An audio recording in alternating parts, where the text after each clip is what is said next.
Mr. Chairman and esteemed colleagues, I want to thank each of you today for the work you and your staff have done to significantly improve the fiscal year 2025 budget over the last several weeks.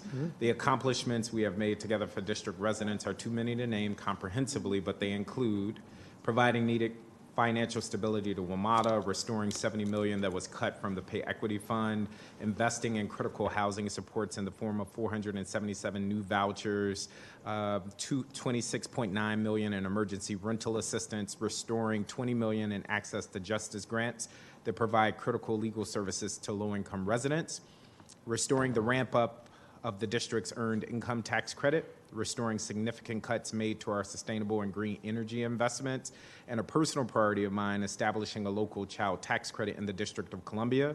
I'm committed to expanding this fund over time. It's worth noting when implemented federally, the child tax credit / child poverty rates, and I anticipate that the district's child tax credit will do the same.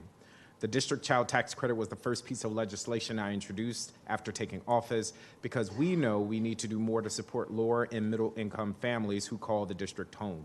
I want to thank the chairman and all of my colleagues for embracing this vision and establishing this important tax benefit during a budget season in which we are facing a lot of tough choices. While this credit will at first deliver modest benefits, it is a foundation upon which we can build in future years as we continue to strive to build more equitable and affordable residences and communities for district families.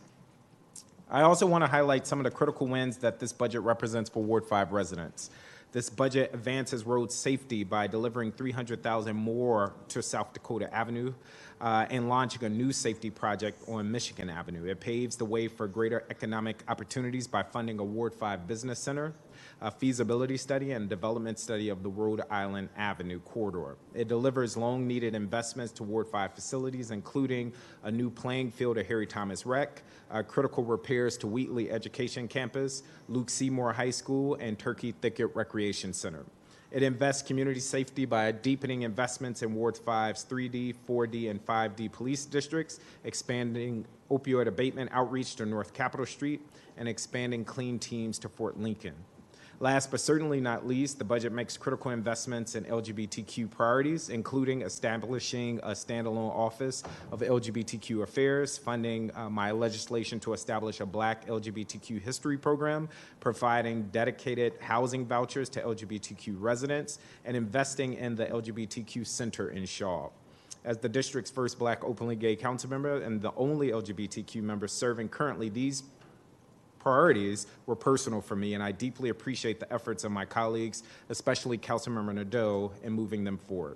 The nature of our work is humbling because even though there is much to celebrate, we also know there is a dire need to continue to fight. I continue to be troubled by the plan to kick families out of rapid rehousing, and I will continue to look for ways to prevent it. I am concerned that we have not done enough to address senior hunger in this budget. I'm concerned that neither the mayor nor the council has put our money where our mouths are when it comes to addressing the root causes of truancy.